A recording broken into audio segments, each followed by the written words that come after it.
Let's say you want to convert a file to PDF. You can do this. You can just say that this.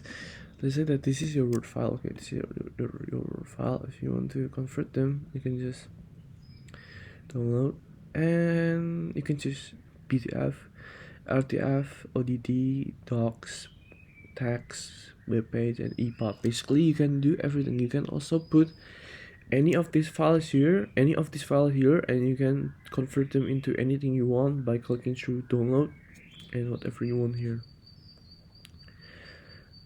Let's go with PDF for now.